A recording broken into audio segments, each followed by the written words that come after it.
예, 자, 오늘은 창세기 20장 나눠봅니다. 20장 뭐 내용은 다 아시겠죠? 자, 아비멜렉이 누구를 취해요? 사라를 취하죠. 이게 참 어떻게 보면 조금 이해 안 되죠?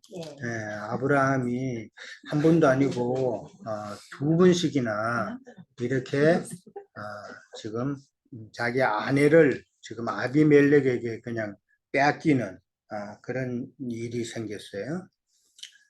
참, 빼앗기는 게 아니라 그저 죽은 거죠. 그렇지. 아비멜렉이 사람을 보내 데려갔다 그랬으니까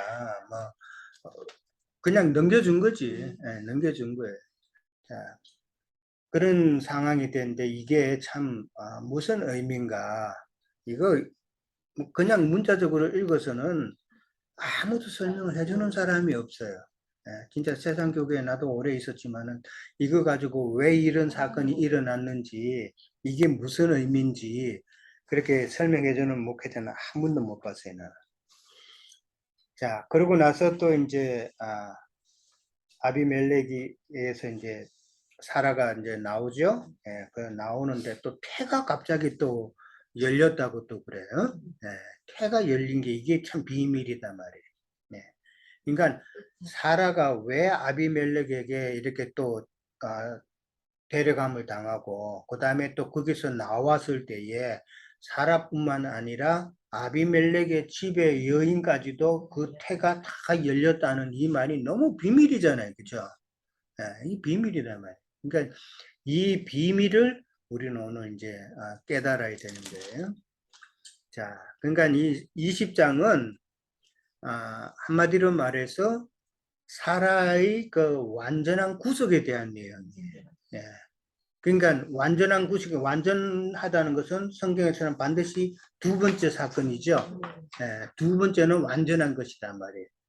첫사람으로 오신 첫사람은 누구예요?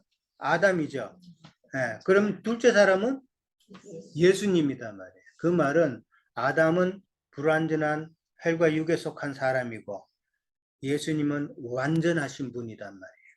그러니까 오늘도 지금 사라의 그 완전한 구속에 대한 이야기이기 때문에 지금 사라는 두 번째 이런 일을 당하죠. 첫 번째는 누구에게? 애굽왕 바로에게서 수치를 당하죠. 애굽의 수치라고 그래요. 애굽의 수치고 그 다음에는 두 번째 아비멜렉에서 나오는 이 수치단 말이에요. 그러면은 첫 번째는 무슨 의미? 부르심, 세상에서 부르심이다 말이에요. 애굽에서 구원의 과정이에요. 그러니까 이거 애굽에서 부르시는 과정이 바로에게서 수치를 당하고 나오는 거단 말이에요. 그 다음에 지금 두 번째 이 아비멜렉은 그러면은 빼내심이다 말이에요. 빼내심은 무슨 과정? 혼의 구원을 이루어 갈 수 있도록 빼내시는 과정이다 말이에요. 그러니까 혼적인 신앙, 잘못된 그 초보의 도에서 다시 빼내는 것이 사라의 그 완전한 구속이다. 이 비밀을 알아야 돼요, 이거. 많은 사람들이 여기에 대해서 둘째 거는 완전하다는 그 말은 들었는데 이게 무슨 의미인지를 정확하게 모른단 말이에요. 그러니까 완전한 구속이라는 말은 사라에게서 지금 사라가 지금 태가 열렸어요, 안 열렸어요, 아직까지는? 안 열렸죠. 그러니까 완전한 구속이라는 것은 이제는 태가 열려서 영적인 자녀를 낳을 수 있는 때가 되었다라는 그 이야기단 말이에요. 그 이야기를 오늘 창세기 20장에서 이제 이야기하고 있는 거예요. 그거를 먼저 이해를 하시고, 자, 아브라함이 어디서 네게브 땅으로 옮겨갔다 그랬는데 거기는 어디예요? 헤브론. 아브라함이 헤브론에 있었죠? 헤브론에 있었어요. 헤브론에서 어디로 옮겼다? 네게브 땅으로 옮겼다 그랬어요. 네게브 땅으로 옮겨가지고 거기서 또 가데스와 술 사이에 있는 그랄에 거주했다라고 그랬어요. 위치상으로도 헤브론이 지금 그랄보다도 위쪽에 있단 말이에요.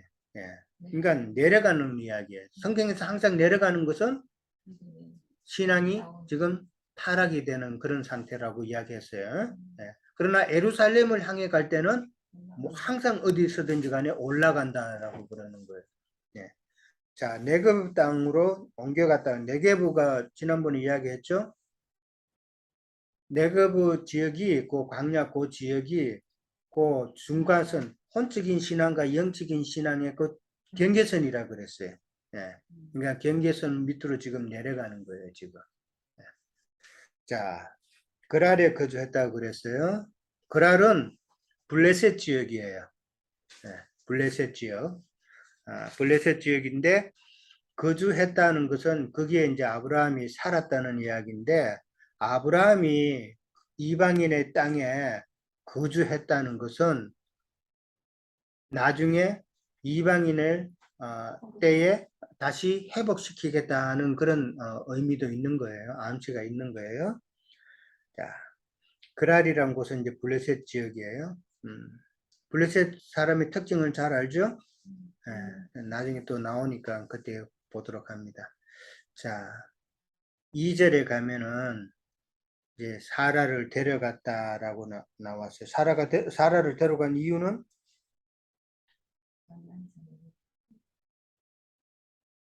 아브라함이 자기 아내를 누이라고 했기 때문에 그런 거예요. 지금 누이라고 했기 때문에 데려갔다는 거예요. 그러니까 저 바로한테서 나올 때는 그때 바로가 왜 데리고 갔어요? 이뻐서 데리고 갔다. 이뻐서 데리고 갔다고 나와 있죠. 근데 지금 여기는 그 말은 없어요. 그죠? 이뻐서 데려갔다는 말은 없어요. 근데 사라를 자기 누이라고 계속했다. 그거 왜 그렇게 했어요? 자기 목숨 부지하려고 그랬죠. 근데 이게 무슨 비밀이 있다는 거예요. 왜 자꾸 자기 아내를 누이라고 했는가? 오늘 질문에도 나왔지만은 이게 정말 놀라운 비밀이에요. 계속해서 지금 오늘도 아비멜렉이 사라한테 하는 말이 있잖아요. 보자. 16절에 가봐요. 16절에 보면은 사라가 이르되 내가 은천계를 누구에게 준다? 네 오라비, 네 남편이라고 안 그랬단 말이에요. 네 오라버니한테 준다 이 말을 해요. 참 놀라운 네 남편이라는 말이 이제는 다 알았으니까 관계를 그렇죠? 관계를 알았으면 당연히 네 남편에게 내가 은천계를 줬다 이렇게 남편이라고 이야기해야 되는데 오랍이라고 그런단 말이에요. 이게 뭔가 큰 비밀이 있는 것 같지 않아요? 하나님이 인간의 그 총수 관계도 모르시는 분도 아닐 테고 왜 그렇게 이야기를 하셨는가? 자, 사라를 데려갔다고 그랬어요. 네. 자, 사라를 데려갔다는 말은 어떤 의미가 있냐면은 사라는 지금 하나님의 백성을 상징하는 것이죠. 아브라함과 사라의 관계예요. 그렇죠? 아브라함의 아내 사라예요. 그럼 아브라함은 지금 누구를 대표한다? 하나님의 구약의 하나님을 대표하는 거예요. 하나님을 대표하면 그 다음에 사라는 누구? 하나님의 백성이다 말이에요. 지금. 근데 사라를 지금 데려간다는 말은 아비멜렉이 데려간다는 말은 하나님의 백성을 세속화시킨다는 이야기다. 타락시킨다는 그런 의미예요. 그 다음에 이게 실제적으로 어떻게 역사적으로 나타나냐면은 예수님 오시기 전에 헬라 시대에 참 400년의 그 암흑기가 있었죠. 그때 암흑기 기간 동안은 하나님의 백성을 세상이 그 빼들어가 가지고 이 암흑기로 만들었단 말이에요. 그 이야기예요. 암흑의 그 기간 동안에 무엇이 발달해요? 세상 문명이 발달하죠. 세상 문명으로 그 진리의 말씀을 다 가려버리고 그 하나님의 백성들을 갖다가 어둡게 했다는 이 말이에요. 어둡게 했는 것이고. 그러니까 또 오늘날에도 보면은 하나님의 백성을 참 영과 진리의 말씀으로 양육해야 되는데 그 하나님의 백성을 영과 진리의 말씀으로 양육하지 않고 그 다음에 혼적으로 도덕적으로 종교적으로 뭐 이런 식으로 기복적인 신앙으로 다 하나님의 백성을 타락시킨 이것을 의미하고 있다는 것이에요. 그게 이제 사라를 데려갔다라고 표현을 성경에서는 비밀로 그렇게 해놓은 거예요. 그 사실을 먼저 알아야 돼요. 자, 1번 문제 갑니다. 영적 할례를 받은 아브라함이 영적 할례 아브라함이 몇 장에서 받았어요? 17장에 나오죠? 네. 첫 번째 언약은 15장이에요. 그 다음에 두 번째 언약은 17장이에요. 그거는 기본적으로 기억을 하세요. 17장에서 이제 영적인 할례를 받는데 아브라함이 또다시 누이를 하여 그랄 왕 아비멜렉에게 이제 빼앗기게 되는데 이걸 어떻게 이해를 해야 되냐? 왜 이런 일이 또 있었는가를 이제 생각해 보자는 것이죠. 아까도 이야기했지만은 문자적으로 이것을 만약에 이해를 했다면은 참 아브라함은 믿음의 조상이라는 말 자체를 쓰면 안 되죠. 아무리 성인이라도 자기 아내를 두 분이나 남의 남자한테 이게 넘겨주는 이런 일은 아무리 다른 걸 잘해도 그거는 결정적인 흠이 될 수밖에 없죠. 요즘 뭐 한국에 청문회 많이 하는데 청문회 하면은 당장 이건 타락감이잖아요. 이제 그런 식으로 볼 사항이 아니라는 것이죠. 그러면은 우리는 이걸 어떻게 이해를 해야 돼요? 이거는 벌써 답을 미리 나왔는데요. 어떻게 이해를 했을까? 그 첫 번째는 여호의 구원을 받기 위해서 예. 바로의 수치를 당해야 되고, 두 그렇죠? 번째는 헌의 구원, 완전한 이제 우리가 구원을까지 이루려면은 이 두 번째 단계까지 거쳐야 된다는 거를. 그렇죠. 결국은 그거예요. 예, 맞아요. 그러니까 그랄 왕 아비멜렉에게서 빼앗겼다는 것은 영적 할례를 받았다고 해가지고 그것은 어디까지나 시작이죠. 그렇죠? 우리가 생명의 말씀으로 이 신앙생활 하는 건 어디까지나 시작이단 말이에요. 시작이다 해 그게 끝은 아니죠. 완전한 건 아니다. 이 사실을 알아야 돼. 예. 그러니까 혼의 구원을 이루라 그랬단 말이에요. 그러니까 영의 구속은 이루었지만은 혼의 구원을 계속 이루어가는 과정을 우리는 다시 한번 깨달아야 된다는 것이죠. 그러니까 17장에서 영적 할례를 받았지만은 그거는 어디까지나 아브라함의 믿음의 과정에 있어서 시작의 과정, 시작점이지 그게 완성된 것은 아니다라는 것을 먼저 이해를 하셔야 돼요. 예. 그렇죠. 이삭을 낳아야 되는 거니까. 통과해야 되는 예. 과정. 과정에서 있어서 아브라함도 그렇고 지금 사라도 그 과정을 이루어가는 중이다라는 것이죠. 그러니까 생명과 진리의 말씀으로 우리는 그럼 결국은 언제까지? 죽을 때까지. 그렇죠. 죽을 때까지. 죽을 때까지 우리는 혼의 구원을 계속 이루어 가야 된다. 예. 그러니까 성경을 아무리 벽독해가지고 난 성경을 다 안다고 하는 건 터무니없는 소리예요. 예. 벽독이 하면 뭐해? 영적인 의미는 하나도 모르면서 엉뚱한 소리 하면서 예. 내가 지난번에도 이야기했지만 백독한 사람이 뭐 성경을 갖다가 창세기를 푸는데 그 하늘에 궁창 위에 물을 뒀다 그러가 지구 둘레에 그냥 그 저 물띠가 생겨가지고 그게 노아 홍수 때 다 쏟아졌대.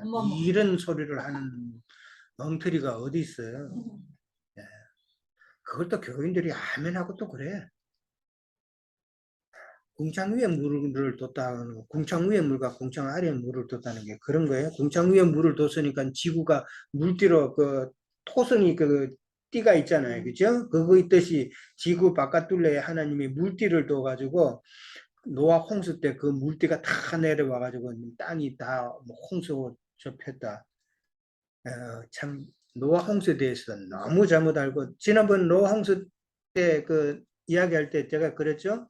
땅이 물이 얼만큼 올라왔다고요? 7규빗인가 그 올라왔어요.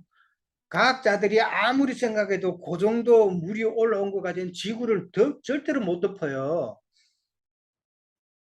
강우량이 그 정도밖에 안 되는데 어떻게 지구를 덮어요?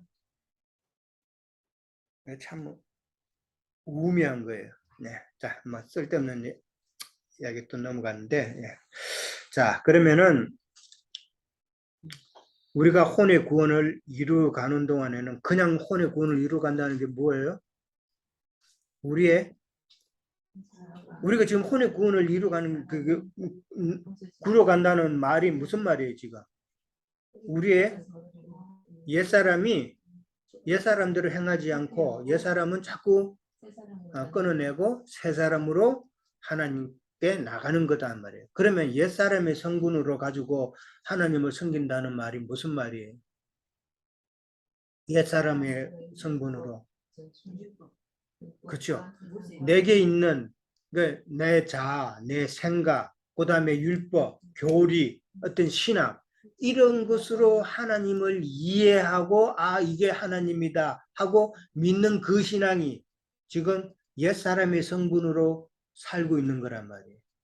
옛사람이라고 그래가 도덕적으로 나쁜 사람 죄짓기 전에 뭐 그런 그 상태를 이야기하는 것이 아니라 내 속에 있는 옛사람의 성분을 빼낸다는 것은 내 생각과 그 다음에 뭐 각종 신학과 들었던 거 경험과 이런 것으로 하나님을 이해하는 거. 우리는 하나님을 이해하되 하나님의 말씀으로 그것도 로고스의 말씀이 아니라 영적으로 깨달은 말씀으로 우리는 하나님을 이해해야 되는 거예요. 하나님도 그걸 원하시는 거예요. 이게 참 중요한 거예요. 많은 사람이 하나님을 믿는다고 하지만 하나님을 어떻게 믿고 있냐 말이에요. 복 주시는 하나님, 나와 함께 하시는 하나님. 다 그 내용이잖아요. 그러나 우리는 내게 유업을 주시고자 하시는 하나님으로 우리는 이해를 해야 되는 거예요. 예. 믿는 사람들한테 왜 당신 예수 믿습니까? 천국 가려고. 나 하나님의 유업을 받으려고 내가 하나님을 믿는다고 말하는 사람 100에 하나 있을까요? 없단 말이에요. 그만큼 하나님에 대해서 잘못 알고 있다. 잘못 알고 있으면 그건 헛된 믿음이 되는 거예요. 그렇잖아요? 잘못 안 대로 내가 실행하고 결과를 만들어내면 그거는 다 잘못된 거예요. 우주 발사체를 만드는데 설계에서부터 뭐가 잘못되면은 나중에 터지죠. 그거가 똑같은 것이다. 그러니까 내 속에 있는 내가 혼의 구원을 이루어가는 동안에 내 육적 자아나 생각이나 지식이나 경험이나 신학이나 교리 이런 것으로 하나님을 믿는 것이 아니라 영으로 깨달아서 자꾸 영으로 깨달아서 하나님을 아는 지식이 풍성해지는 것이 내가 하나를 곳간에 내 양식을 쌓아두는 것이단 말이에요. 그렇게 이해를 하고, 그러니까 우리도 지금 과정 중이죠. 예. 사라가 지금 그런 과정이라는 것을 먼저 알아야 된다. 그리고 아까도 잠깐 이야기했지만은 아비멜렉이 사라를 취한 것은 나중에 이제 아비멜렉 그 블레셋의 성은 이방 땅이란 말이에요. 그 이방 땅에 하나님의 교회가 세워질 것에 대한 예시단 말이에요. 사라는 하나님의 교회를 지금 이야기하는 거니까 하나님의 백성이면서 교회단 말이에요. 그러니까 아비멜렉이 취한다는 말은 이방 땅에 하나님의 교회가 세워질 것에 대한 암시다라고 이해를 하면 됩니다. 왜 이방 땅에 하나님의 교회가 세워져야 돼요? 이방인을 구속하기. 그러니까 하나님의 경륜을 따라서 그렇게 하는 것이죠. 그런 것 또 하나는 생각해 볼 것이 예수님께서 이 땅에 오셨을 때는 이미 유대교 사상으로 인해서 유대인들이 그 사상에 너무 굳어져 있었다는 거. 그 율법에 너무 굳어져 있고 이 율법을 갖다가 또 유대인의 율법으로 또 가미해가지고 너무 그들의 마음이 굳어져 있기 때문에 하나님의 말씀이 더 이상 들어갈 수가 없는 때단 말이에요. 그거를 이해를 해야 돼요. 그렇기 때문에 하나님께서는 이방인에게 이제는 하나님의 말씀을 전가하기 위해서 이방인의 때를 연 것이단 말이에요. 똑같은 이치로 그러면 오늘날 교회시대 끝에는 예수님 오실 때 그 유대교하고 다를 바가 뭐냐는 것이죠. 그렇죠? 이방인의 그 때의 마지막, 지금 교회시대 마지막에도 유대인들이 그랬던 것처럼 그들의 심령도 지금 각종 신학이나 종교나 자기 생각 이런 것으로 너무 굳어져 있어가지고 우리가 말씀 전하는데 전해져요? 똑같다는 말이에요. 그 말은 지금 교회 시대가 이제 곧 바뀐 때가 곧 임했다 이 말이면 새 시대 천년왕국 시대가 곧 올 때가 다 됐다는 것을 우리는 암시적으로 깨달아야 된단 말이에요. 이해하셨어요? 예. 하나님이 경륜에 따라서 시대를 끝내시는 것은 다 이유가 있으신 거다 말이에요. 예수님 때도 유대인의 마음이 너무나도 강팍해서 하나님의 말씀이 안 들어가듯이 그 다음에 오늘날 교시대 끝에도 똑같은 상황이다 지금. 말씀 전하기 정말 어려워요. 예. 왜 그래요?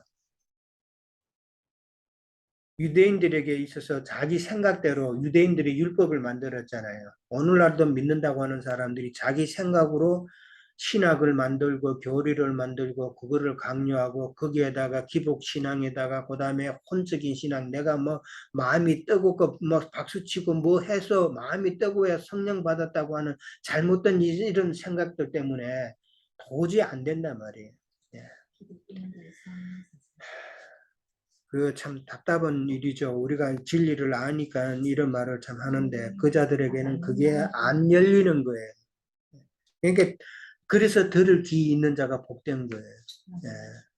귀의 할례를 받아야 돼. 귀와 마음의 할례를 받아야 된다 그랬어요. 일단은 귀의 할례를 받아서 들을 수 있는 귀가 돼야 되는데 아예 들으려고 하지도 않고 딱 닫아버린단 말이에요. 네. 자, 그 다음 넘어갑니다. 그랄 왕 아비멜렉은 누구이며 이들의 특징은 무엇인가 하는 겁니다. 자, 그랄 왕 아비멜렉. 아비멜렉이라는 말은 오늘날 프레지던트 영어로 하면 프레지던트 하듯이 한국의 대통령 하듯이 통치자의 어떤 공식 명칭이단 말이에요. 아비멜렉은 어떤 이름이 아니라 통치자의 공식 명칭이 아비멜렉이에요. 그러니까 아비라는 말과 멜렉라는 말이 합성된 건데 아비라는 말은 아버지라는 뜻이에요. 그 다음에 멜렉크나는 왕이라는 뜻이에요. 예. 멜렉이라는 이름 많이 나와요. 예, 뒤에 다른 데 보면은 멜렉이라는 이름이 나오면은 그 멜렉은 왕이다라는 뜻이에요. 그러니까 아비멜렉이라는 말은 아버지는 왕이다라는 그런 뜻이에요. 예, 그러니까 아까도 이야기했지만 그랄 왕은 그랄 지역은 그 블레셋 전체 지역 안에 큰 성읍이단 말이에요. 예. 그러니까 그랄 왕 아비멜렉으로 이렇게 나왔어요. 멜기세덱하고는 달라요? 멜기세덱도 이름이에요? 멜기세덱도 그러니까 그것도 그 통치자 어떤 개인 이름이라기보다도 공식적인 명칭이라고 봐야 돼요. 예. 영적인 제사장의 명칭. 예. 그렇게 이해를 하면 돼요. 예. 자, 그랄 왕 아비멜렉은 첫 번째는 이제 블레셋 왕 아비멜렉이에요. 그 다음에 블레셋의 특징이 아까도 이야기했지만 할례 없는 민족이죠. 육적 할례를 이야기했지만 영적으로 볼 때는 영적인 할례가 없는 자들을 두고 하는 말이에요. 그러니까 오늘날 종교 체제의 그런 모습을 갖춘 건데, 자, 아비멜렉의 특징은 무엇인가 나왔어요. 오늘 성경 읽으면서 그 특징이 나왔죠. 캐치하셨어요? 예, 아비멜렉 그 족속들의 특징. 그러니까 아비멜렉이 했는 말 중에서 그들의 특징이 나타났어요. 자, 5절 볼까요? 4절 볼까요? 4절 끝에 보면은 그가 대답하되 주여 주께서 의로운 백성도 멸하시나이까 라고 나오죠. 예, 자기네들을 갖다가 지금 뭐라고? 의로운 백성이라고 생각했단 말이에요. 예. 그 다음에 또 5절에 가면 뭐라고 나와요? 나는 온전한 마음이라 그렇게. 온전한 마음이라고 그랬고 또 5절에 보면 그 다음에 깨끗한 손이라고 그랬단 말이에요. 그런데 이거는 이제 아비멜렉이 스스로를 그렇게 이제 이야기하는 것이죠. 예, 자기네들은 의로운 백성이고 그 다음에 순전한 마음으로 가진 자고 그 다음에 참 그들의 손은 깨끗한 손이라고 그랬어요. 그런데 11절에 그 보면은 아브라함은 뭐라고 그랬어요? 그들은 하나님을 두려워함이 없다라고 그렇게 말했단 말이에요. 그러니까 하나님을 두려워하지 않는 사람이다라고 아브라함은 본 거죠. 예. 이 두려워한다는 말은 그 이르아라고 그래가지고 히브리 단어로는 이게 하나님을 경외한다는 말이에요. 예. 하나님을 경외함이 없다라는 그런 뜻이에요. 막 무서워하는 그런 두려움이 아니라 하나님을 경외하는 마음, 그 마음이 없다라고 이제 본 것이다 말이죠. 그러니까 아비멜렉 그랄 왕 블레셋 그 민족의 특징은 오이로운 백성이라 그랬고 온전한 마음이라 그랬고 깨끗한 손을 가진 자고 그 다음에 아브라함이 볼 때는 하나님을 경외함이 없는 자들이다라는 것이죠. 예. 그러니까 하나님을 두려움이 없다는 이 말은 다른 말로 하면 어떤 말일까? 그렇죠. 자기가 그러니까 하나님이 없어도 나는 충분히 거룩하고 종교적이고 그 다음에 선하고 이런 것으로 내 스스로 구원을 이룰 수 있다 하는 자들이란 말이에요. 지금 세상 교계에 많은 사람들이 설교 들으면은 도덕적인 설교, 종교적인 설교 열심히 내고 하나님에 충성하고 만 이런 종교적인 사람으로 만들죠. 그런 사람을 만들면은 그런 설교를 듣고 자란 사람들은 그런 것이 종교성이 내 안에서 커지면은 내가 죽으면은 천국 갈 수 있다. 나는 이제 구원받았다 하는 그런 생각 가지게 되죠. 그런데 성경은 그게 아니다 말이에요. 그러니까 하나님 없이도 이 성경, 그러니까 우리가 말씀드려, 이 성경 그거 다 알아서 뭐해? 이런 말 하죠. 이거 정말 무서운 말이에요. 호세아 6장 6절에 뭐라 그랬어요? 하나님의 뜻은 내 백성이 하나님을 더 알기를 원한다 그랬단 말이에요. 그게 하나님의 뜻이단 말이에요. 근데 많은 사람한테 말씀을 전가하면 아이고 성경 그거 시시콜콜하게 다 읽고 다 알아야 될 이유가 뭐가 있냐 이런 소리를 한단 말이에요. 그거 다 알아야 되냐 하는 소리는 뭐예요? 내 마음이 중요하다는 거 아니에요. 그죠? 근데 하나님 뭐래요? 우리의 마음은 믿을 수 있어요, 없어요? 못 믿잖아. 우리가 알잖아요, 그거. 내가 어떻게 뭐 좀 성령이 충만한 것 같고 하나님이 좀 나와 함께 하시는 것 같으면 내가 기뻐서 뭐 좋은데 어느 순간에 그냥 푹 죽어가지고 하나님 어디 계십니까? 이런 소리 하고 있으면은 우리 마음을 믿을 수 있어요? 그래서 하나님은 우리를 너무 잘 아시는 거예요. 잘 아시기 때문에. 그래서 지난번에도 이야기했잖아요. 롯을 잘 아시는 하나님이기 때문에 천사를 통해서 강권하여서 빼냈단 말이에요. 스스로는 절대 못 나와. 우리 스스로는 절대 하나님을 깨달을 수가 없어. 하나님의 영적인 말씀, 진리의 말씀을 깨달아야 하나님을 알고 하나님을 알아야 내가 하나님의 유업을 받는 자가 된다는 말이에요. 그걸 성경 말씀을 갖다 그렇게 무시하면서 내 마음이 중요하다고 이런 소리 하는 거는 정말 잘못된 거예요. 그건 무서운 말이에요. 나는 지옥 가겠습니다. 그 말이단 말이에요. 그 사람이 자기 모르고 하는 소리잖아요. 그 얼마나 무서운 말이에요. 그런 말 누가 한다면은 절대 그것만은 말리세요. 자, 그 다음에 넘어갑니다.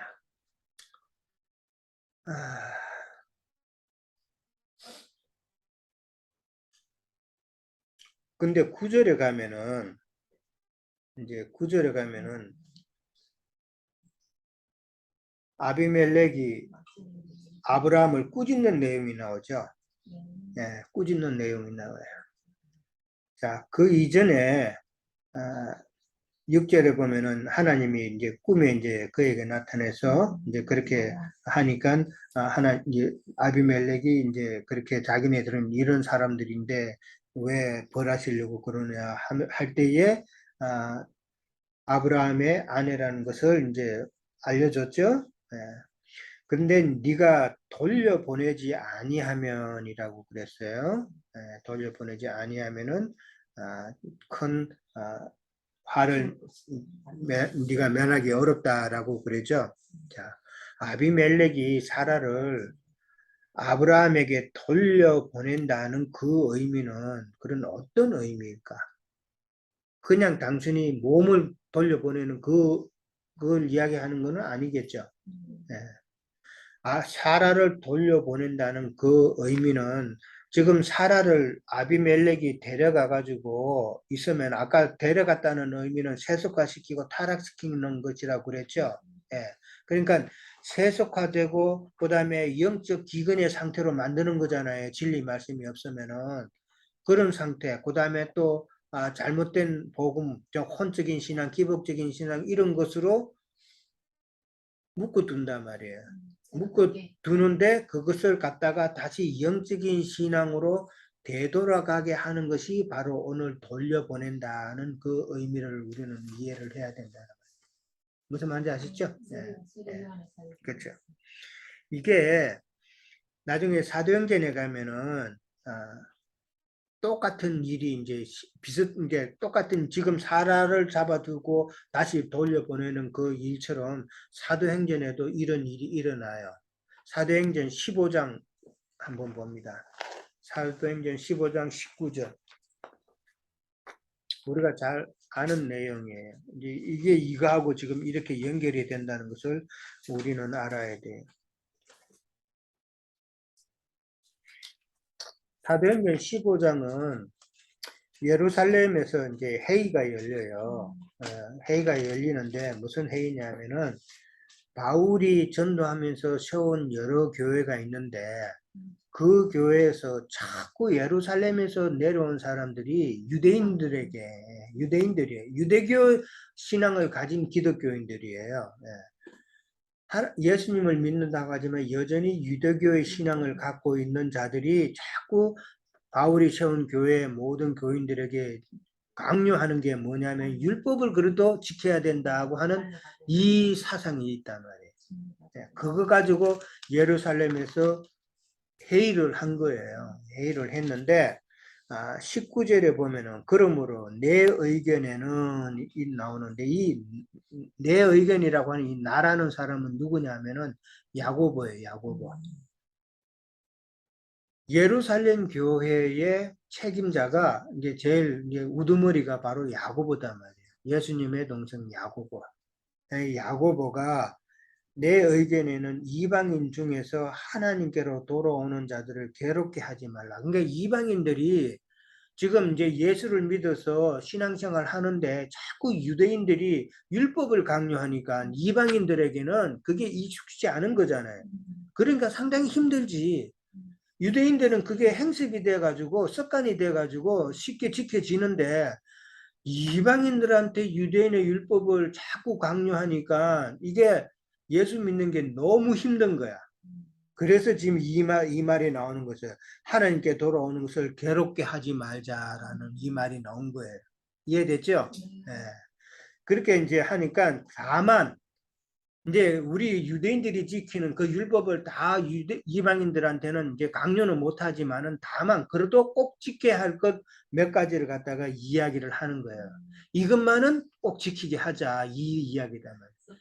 이게 지금 다시 하나님의 백성을 지금 되도록 빼앗는 거단 말이에요. 사라를 데려가는 것과 같은 이치란 말이에요. 그걸 갖다가 다시 되돌려 놓는 것은 이제 여기서 풀어주는 것이 되돌려주는 내용이다. 그 내용은 뭔가 한번 봅니다. 첫 번째는 뭐예요? 우상에 더러운 것. 그 다음에 엄행가. 그 다음에 목매어 죽인 것과 피를 멀리하라고 편지하는 것이 좋다라고 했죠. 우상에 대해서 나왔어요. 그 우상은 이게 유대인들은 그 우상 철저하게 안 만들었죠. 예. 근데 신약에 와서 이 내용들이 우상 멀리하는 거, 그 다음에 엄행하지 않는 거, 목매어 죽인 것을 멀리하는 거, 피를 멀리하는 거, 이것을 갖다가 문자적으로 보면은 행하기가 참 어렵단 말이에요, 이거. 근데 이 내용은 영적으로 깨달았을 때는 신약 시대에는 우리가 지금 이게 영적으로 깨달아서는 지켜야 될 내용들이에요, 이게. 이게 우리가 반드시 지켜야 될 내용이에요. 그러니까 이 지금 영적인 내용이 무슨 뜻인지 알아야 되죠. 우상을 멀리하는 거. 우상이 뭐예요? 우상을 세우는 것은 사람 우상이다. 사람. 오늘날의 사람 우상을 말하는 거다. 그러니까 세상 교계의 교육자들을 우상화시키지 말라는 거예요. 그 다음에 더러운 것 뭐예요? 더러운 것은 다른 교훈이다 말이에요. 다른 교훈, 다른 영, 다른 교훈, 다른 복음, 다른 예수. 이게 다 영적으로 볼 때 더러운 것이다 말이에요. 그 다음에 음행, 이것도 마찬가지죠. 그 다음에 목매어 죽인 것, 이걸 멀리하라고 그랬어요. 왜 목매어 죽인 것을 멀리해요? 목매 죽은 거는 피를 흘림이 없단 말이에요. 그렇죠? 이 목매 죽으면 그냥 숨만 끊어져. 내 피를 흘려야 된다는 말은 나의 옛 생명을 흘려야 되는데, 옛 생명을 흘려야 된다는 말은 내가 해결을 해야 된다는 말이에요.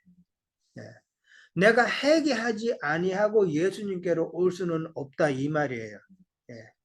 목매어 죽인 것을 멀리하라는 것은 피 흘림이 없으면 안 된다는 그 사실이에요. 내가 그 옛 생명의 피를 나 육적의 피를 흘린다는 것은 한면으로는 또 내가 철저하게 회개한다는 이 말이다. 회개하지 않고 예수님께로 못 나오죠. 그러니까 또 피를 멀리하라고 그랬어요. 그러니까 이 피는 육신의 생명이다. 육신의 생명. 죄와 연합된 생명. 그게 이제 그러면서 28절에 가면은 다시 한번 더 나와요. 29절. 우상의 제물과 피와 목매어 죽인 것과 음행을 멀리하라. 그 말이다. 그러니까 구약에서는 문자적으로는 그런 의미지만은 그러나 영적으로 우리가 풀면은 우상이라는 의미, 그다음 명모여 죽인다는 의미, 피라는 의미를 우리가 알면은 참 우리는 영적으로는 우리가 꼭 지켜야 될 법이다라는 것을 우리는 또 알아야 되는 거예요. 자, 일단 여기까지 합니다.